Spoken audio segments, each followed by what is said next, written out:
क्रांतिकारी मतलब किसी को नुकसान नहीं पहुंचाते। नुकसान क्या, अपने मातृभूमि के लिए कौन नहीं लड़ना चाहता है? सबको लड़ना चाहिए, अपनी मातृभूमि के लिए कुछ भी कर सकता है। क्रांतिकारी अपना कभी बचाने लगा हर जगह, ठीक ना। नमस्कार दोस्तों, हम आपको हिस्ट्री का बात करने वाले हैं। हिस्ट्री का 3 पार्ट होता है, एक एंशिएंट हिस्ट्री, एक मेडिवल हिस्ट्री और एक होता है आपका मॉडर्न हिस्ट्री। मॉडर्न हिस्ट्री ये लिखा हुआ है, आपको दिखाई दे रहा है, इसको मैप के द्वारा पढ़ेंगे। लेकिन सबसे पहले बता दें, एकदम हंसते रहिए, मुस्कुराते रहिए और आप चैनल पे पढ़ते रहिए। हम बात कर रहे हैं, मेरा नाम अजीत कुमार है, एजुकेशन विद अजीत सर्च मारिएगा और देखिएगा किस तरह से हिस्ट्री पे बात करेंगे। अभी ये जो आप देख रहे हैं, यहाँ लिखा हुआ है वंदे भारत एक्सप्रेस। क्या लिखा हुआ है? वंदे भारत एक्सप्रेस। भारत में ही बनाया गया है वंदे भारत एक्सप्रेस। सबसे पहले हिस्ट्री को, जो मॉडर्न हिस्ट्री को हम देखेंगे, वंदे भारत के एक्सप्रेस जैसे कि उसका कम स्टॉपेज होता है, इसके माध्यम से हम लोग चलेंगे तो आपको एकदम लगेगा कि छोटा छोटा स्टॉप, कम स्टॉपेज मतलब अभी जल्दी नहीं रुकेंगे, क्योंकि हम लोग को कहां से कहां तक जाना है ये पता होनी चाहिए। 1498 से लेकर के 1947 तक, आजादी तक जाना है। चलिए हम लोग कुछ मैप का सहारा लेते हुए इंट्रोडक्शन करते हैं किसका, मॉडर्न हिस्ट्री का। आगे बढ़ते हैं और आप लोग तैयार हो जाइए समझने के लिए, सीखने के लिए और मस्तिष्क में उतारने के लिए। चलिए, ठीक समझ में आ रहा है ना? तो चलिए, कोई बात नहीं है। सबसे पहला है, एक आपको इसमें दिखाई दे रहा है, इसमें कुछ लिखेंगे नहीं, कम लिखेंगे। सबसे पहले आपको दिखाई दे रहा है 1498 ईस्वी।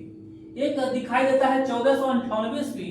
1498 ईस्वी का बात अगर हम करें तो यहाँ पे था कि यूरोपीय कंपनी का आगमन हुआ था। क्या हुआ था? यूरोपीय कंपनी का आगमन 1498 ईस्वी में। आप क्वेश्चन सोच सकते हैं कि इस वक्त जो यूरोपीय कंपनी का आगमन, थोड़ा सा हम अगर हम बात करें इसका कि यूरोपीय कंपनी मतलब यूरोप कॉन्टिनेंट से जो कंपनी आया उसे यूरोपीय कंपनी कहते हैं। एक बार हम बात कर ले, ये आपको दिखाई दे रहा है यूरोप कॉन्टिनेंट, अफ्रीका कॉन्टिनेंट और एशिया कॉन्टिनेंट। एशिया महादेश, अफ्रीका महादेश और यूरोप महादेश। आप जब भी इतिहास पढ़ेगा, जब इतिहास का ज्यादा से ज्यादा हम लोग बात जो करते हैं, इतिहास का जो ज्यादा रिलेशन रहा है, तो आपको 3 कॉन्टिनेंट में ज्यादा तो यूरोप और एशिया दोनों से मिलता जुलता है। ये आप एक माइंड सेटअप कीजिए कि ज्यादा इसी में पढ़ना है। चलिए, तो वास्को डी गामा 1498 ईस्वी में आया था। तो कैसे आया था? यहाँ पे है एक देश है जिसका नाम है पुर्तगाल। यहाँ देखिए, यहाँ पे पुर्तगाल है। तो पुर्तगाल यहाँ से चला था, इस अफ्रीका होते हुए इस साइड से यहाँ पे अब्दुल मानिक की सहायता से यहाँ पहुंचा था। यो बल प्रदर्शक बनाया था। तो ज्यादा हम बोलेंगे नहीं कि कम स्टॉपेज है अभी वंदे भारत एक्सप्रेस का। पहला स्टॉपेज यही था कि पहला पॉइंट 1498 ध्यान में रखिएगा, यूरोपीय कंपनी का आगमन। फिर चलते हैं, यूरोपीय कंपनी धीरे धीरे और कंपनी आने लगा, और कंपनी आया। तो फिर अगला क्वेश्चन है कि 1498 से 1600 ईस्वी तक का काल। तो 2 साल में और कुछ व्यक्ति और आ गया, कुछ ये इंग्लैंड से भी आया, फ्रांस से, ये सब अफरा तफरी मचने लगा। जब देखिए, आपको भी पता होगा, आपका पड़ोसी कहीं पे कमा रहा है, आपका पड़ोसी कहीं पे अपना व्यापार फैला रहा है, आपको पता चलेगा तो आप भी सोचेगा हम भी जाएं। इसी तरह आपस में वो सब जाने लगा था। तो ये ज्यादा नहीं, 2 साल का था। इसमें फिर से वो जागरूक हो गया और वो भी चलने लगा। इसी तरह हम लोग के बीच देखिए दूसरा फिर आने लगेगा, डच आया। डच क्या था? वो व्यापार, ये व्यापारिक दृष्टि से वो ज्यादा ध्यान रखता था, कोई फैक्ट्री लगा देना। तो ये एकदम ठेठ भाषा में समझिए हिस्ट्री को और कहानी की तरह पढ़िए, ताकि आपके माइंड में एक बार बैठ जाए, याद नहीं करना पड़े, समझना है, रटना नहीं है। तो 1498, लेकिन 1600 से लेकर 1707 ये बड़ा काल होता है। 1700 ईस्वी तक ये बड़ा काल होता है, बड़ा पीरियड है। तो ये लंबा दूरी, लंबा स्टॉपेज है वंदे भारत का। तो लंबा स्टॉपेज में यहाँ तक हम लोग 1600 से लेकर के 1707 ईस्वी तक में हम लोग जो देखेंगे औरंगजेब के मृत्यु तक का काल हुआ ये। तो तब तक में आपको बता दें कि पुर्तगाल आया, यहाँ पे जो पढ़े थे पुर्तगाल, फिर से एक बार सीक्वेंस, पुर्तगाल आया, डच आया, अंग्रेज आया, फ्रांसीसी आया, ये सारे यूरोप से आया था। इसके बाद इसमें सबसे पावरफुल कौन हुआ था? अंग्रेज।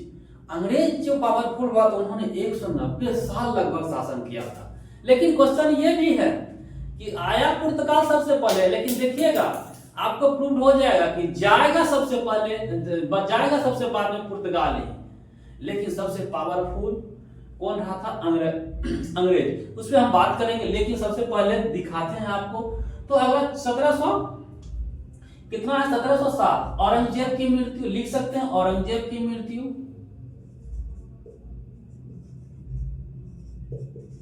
औरंगजेब की मृत्यु। इसमें लिख सकते हैं भौगोलिक खोज, भौगोलिक खोज भी लिख सकते हैं, और यूरोपीय कंपनी का आगमन भी लिख सकते हैं।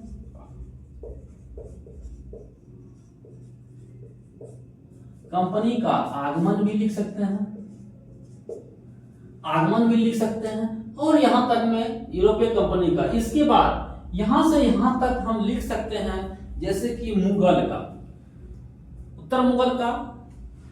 तो औरंगजेब जब तक रहा, औरंगजेब जब तक रहा मुगल में, शासन प्रशासन व्यवस्था उसके हाथ में रहा था।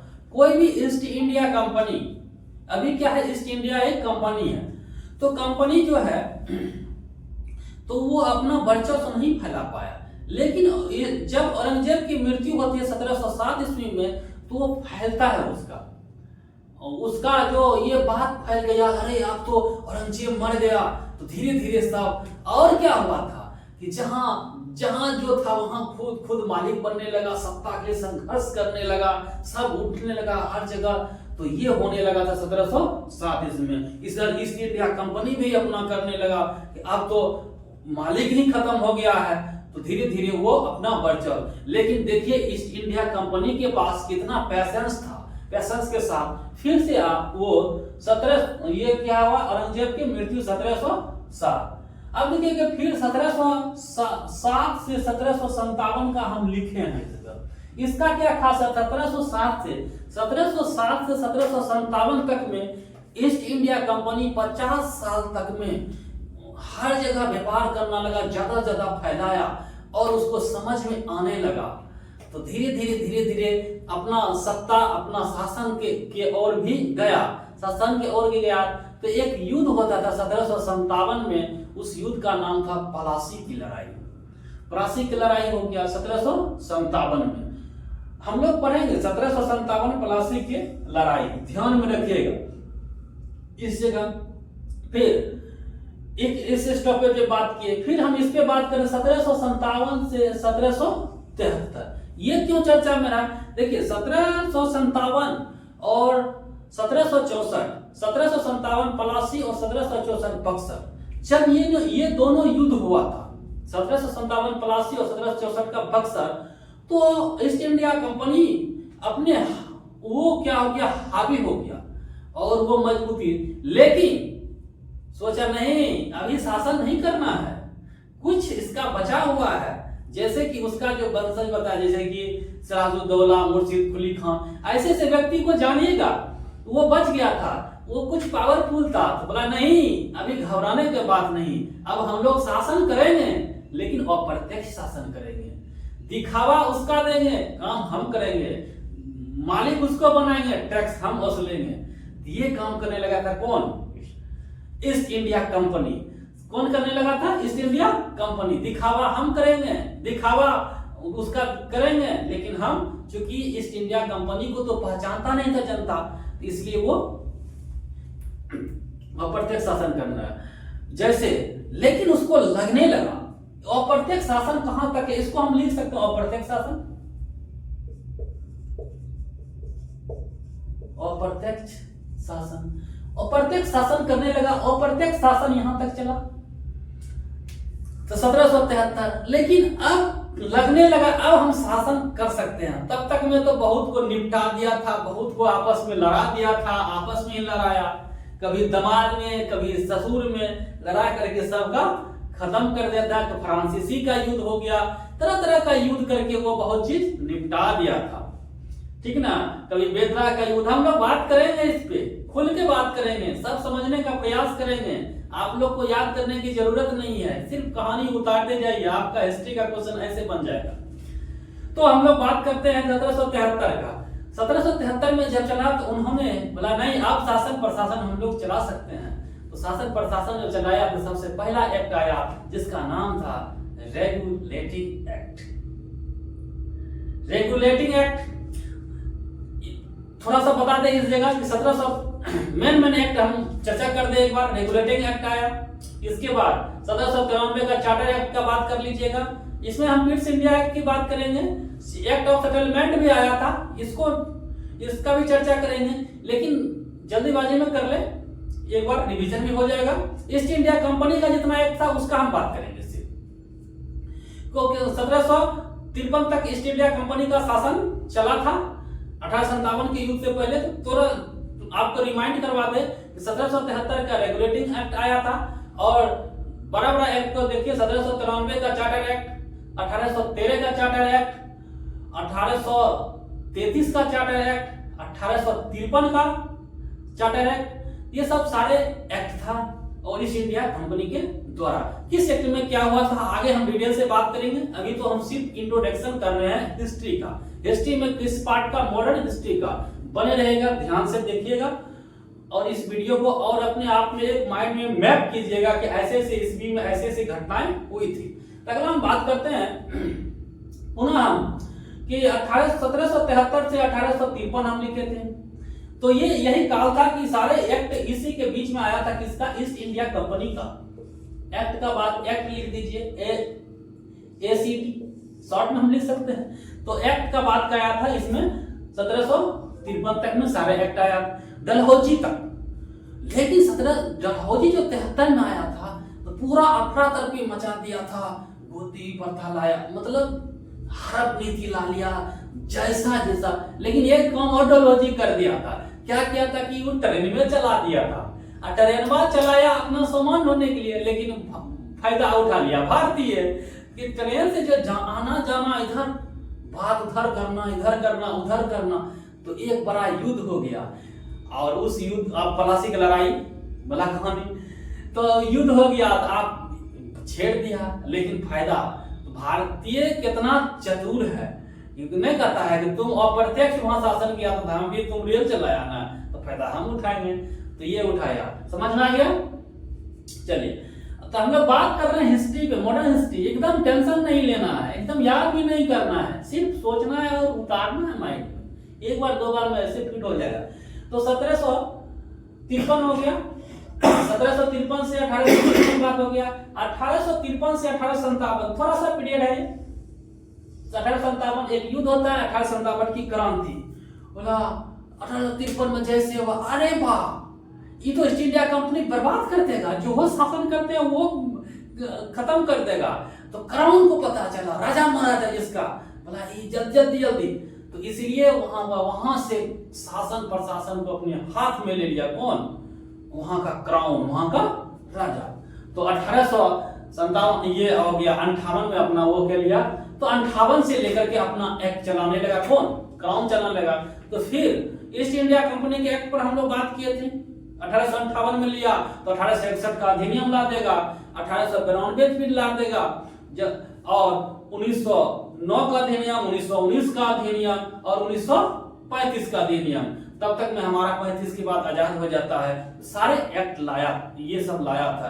यही एक्ट जो हम बात करते हैं, आप लोग छोटी छोटी बुक पढ़िएगा लूसेंट सब का, उसमें बोलेगा कि इसे हमारे संविधान का क्या बना, विकास का एक कारण बना, जो आपको लगे, लेकिन ऐसे से लिखा हुआ रहेगा। तो ये सब एक्ट लाया था रूल रेगुलेशन चलाने के लिए। किसी को आपको परिवार में भी चलाने के लिए रेगुलेशन की जरूरत होती है। तो ये बात करेंगे, तो हम लोग कहां तक पहुंच गए थे, ये ट्रेन कहां तक पहुंच गई है, चलिए ये ट्रेन आपका पहुंच गया है 1857 तक। 1857 के बाद अपना नाश्ता पानी कर लिया सब यात्री, फिर चल दिया कौन, वंदे भारत, लंबे दौर है। तो 1857 से 1885 इस बीच में जब युद्ध ये हुआ तो अंग्रेज को भी दिमाग खुल गया, बोला अरे वाह रे रे रे रे फिर लड़ाई कर दे। तो क्या किया वो 1885 में एओ ह्यूम के द्वारा एक संगठन बनाया जल्दी बना, तो उसका नाम था कांग्रेस। कांग्रेस मतलब एक संगठन होता है, उसमें WC बोला इसके माध्यम से भारतीयों का आवाज सुनो, नहीं तो फिर वैसे नहीं आंदोलन करेगा। अगर दूसरा किया तो हम लोग को यहाँ भागने पहला रास्ता नहीं मिलेगा। नहीं कहता है कहावत में ऐनो मार मारबो कि भागने पहला रास्ता नहीं मिलता। तो बात वही था। तो 1885 में कर दिया स्थापना, तब मिला। लेकिन उसमें भी और व्यक्ति हो गया। दूसरा कालखंड कहां तक हम लोग पहुंच गए हैं 1885। तो फिर 1885 अब 1895 कहानी थोड़ा और सुनिएगा, ट्विस्ट मजा आएगा। उसमें भी जैसे कि बढ़िया बढ़िया वकील सब ये जुटने लगा, सब जुटने। लेकिन हुआ क्या कि उसमें एक बाल गंगाधर तिलक, एगो नरम दल, एगो गरम दल। अब तो बोला कि हो ये सब बुढ़वा सब खाली धोतिये पहन करके साल में एक बार मीटिंग सीटिंग करता है, ठीक ना, अलवा मीटिंग करता है, आजादी मिलेगा नहीं मिलेगा, ठीक ना। ये मीटिंग सीटिंग से कुछ नहीं होने वाला है। तो बाल गंगाधर तिलक दूर तरीके इस साल में एक बार मैं धक्के टराने से कुछ हमको आजादी मिलेगा। तो इसीलिए सबको गुस्सा चढ़ गया, बोला आएगी तुरी के। 1895 में फिर ध्यान में लिए 1895 जब आया था तो करते करते तंग हो गया बुढ़वा का सुन करके। बोला अब नहीं, तब जो जवान क्रांति दल वो मानेगा, लाल बाल पार और घोष जी ये सब एकदम हम लोग क्रांतिकारी। अब हम लोग कहां चले गए 1895 में। लेकिन 1895 से पहले राष्ट्रीयता की भावना जगाने के लिए बाल गंगाधर तिलक ने उन्होंने पत्रिका लिखी थी, गणेश महोत्सव करवाए थे। ये तरह तरह की चीज हम लोग जब क्रांतिकारी का चरण जब देखेंगे ना तो उस पर बात करेंगे। इसके बाद क्या हुआ 1895 से लेकर के और 1914 ईस्वी तक, 1914 क्या लिखे हैं हम, हाँ लिखे हैं 1914 ईस्वी तक। इसको कहते हैं फर्स्ट क्रांतिकारी काल। क्या कहते हैं, फर्स्ट क्रांतिकारी काल, फर्स्ट क्रांतिकारी काल। अब देखिए कितना मजा आएगा। फर्स्ट क्रांतिकारी इतना दिन में क्या क्या नहीं कर देगा इसमें। जैसे कि बाल गंगाधर तिलक हो गया, इसके बाद 1908 सब में एकदम किंग्स फोर्ट पे बम फेंक देगा, कोई कुछ करेगा है? इसके बाद हार्डिंग पे बम फेंक देगा। तो क्रांतिकारी अफरा तफरी बचाने लगा हर जगह, ठीक ना। तो ये तरह तरह बंगाल का विभाजन एकदम मजा लगेगा सुनने में। क्रांतिकारी का फर्स्ट चरण था। हम लोग को जानना चाहिए हमारे राष्ट्रीय की कहानी, हमारे क्रांतिकारी की वो जुबानी, वो एकदम संघर्ष जो दिखता है इस कालखंड में देखेंगे, ठीक ना। फर्स्ट क्रांतिकारी का काल 1914 तक हम लोग चल गए। 1914 से लेकर के 1925 तक, 1914 से 1925 तक, फिर 1914 से 25 तक क्रांतिकारी का काल यह हुआ। तो इसके बाद क्या, तब तक में तिलक जी सब थोड़ा सा बूढ़ा हो गए, वो जेल भी चले गए थे। तो लेकिन बीच में फिर अपना, लेकिन 14 इसके बाद थोड़ा सा 15 में गांधी जी का भी एंट्री हो जाता है। गांधी जी भी चले आए थे। गांधी जी जो आए थे ना, इसके बाद क्या हुआ कि थोड़ा सा शिथिल पड़ा और फिर 25 तक में कुछ आंदोलन भी चलने लगा। हम लोग बात करेंगे तो फिर चलने लगा। 1925 में फिर एक संगठन बनाया HSRA, फिर संगठन बनाया क्रांतिकारी का सेकंड चरण। उसमें कौन आएगा, भगत सिंह आएगा। और भगत सिंह का नाम सुनबे गया, नौजवान सभा सब की स्थापना होगा, वो भी असेंबली में बम फेंकेगा, एकदम क्रांतिकारी। देखिए ये सब चंद्रशेखर आजाद ये सब ऐसा व्यक्ति नहीं थे। क्रांतिकारी मतलब किसी को नुकसान नहीं पहुंचाते। नुकसान के अपने मातृभूमि के लिए कौन नहीं लड़ना चाहता है, सबको लड़ना चाहिए। अपने मातृभूमि के लिए कुछ भी कर सकता है। तो ये क्रांतिकारी का दूसरा चरण भी देखेंगे हम लोग 1925 से लेकर के 1934 तक, सूर्यसेन की मृत्यु तक, मतलब मास्टर का जिसको बोलते हैं 34 तक के कालखंड को हम लोग देखेंगे। ये हो गया। तो 1934 से 1947 ये वाला फिर आ गया आपका, जैसे कि इसमें हम लोग गांधी जी का, नेहरू जी का, वल्लभ भाई पटेल जी का, ये सारा जो है ना तरह तरह का कानून व्यवस्था और 35 का अधिनियम भी आएगा, और कुछ प्रस्ताव भी हो गया था कि हम जब राजा बनेंगे तो आजाद करा देंगे, तब तक में हम लोग का क्या हो गया, आजाद हो। लेकिन संघर्ष तो हम लोग जब बात करेंगे ना क्रांतिकारी का, एकदम अभी भी रोआ खड़ा हो जाता है वो संघर्ष जो हम लोग पढ़े थे। चलिए, और तब तक में हम लोग का क्या हो गया, ये आजाद हो गया। यहाँ हमारी ट्रेन जाती है, रुक, स्टॉप ले लिया, लेकिन स्टॉप ले, लेकिन हम लोग थोड़ा सा नहीं कहता है, थोड़ा सा और तो एक देखना था कि 1947 के बाद भी 1966 तक चलेंगे, लाल बहादुर शास्त्री की मृत्यु तक। वहां से क्वेश्चन बार बार पूछे जाते हैं, बार बार क्वेश्चन बनते हैं, तो वहां तक भी देखेंगे। ये था इंट्रोडक्शन किसका, मॉडर्न हिस्ट्री का। आपको कैसा लगा इसके बारे में आप बताइएगा। क्या आप अपने आप में ये बता सकते हैं, ऐसे लिख करके आप ये प्रैक्टिस कीजिए, इसमें सोचिएगा, आपके जहन में, आपके दिमाग में ये फिट हो जाएगा। चलिए, अपना ध्यान रखिए, आसपास में जो भी आसपास में आप लोग छोटे छोटे बच्चों को शिक्षित करते रहिए, कुछ शिक्षा में बांटने का काम करिए, और बुजुर्गों का ख्याल रखिए, अपना माता पिता का ध्यान रखिए। फिर मिलते हैं अगले वीडियो में। जय हिंद, जय भारत।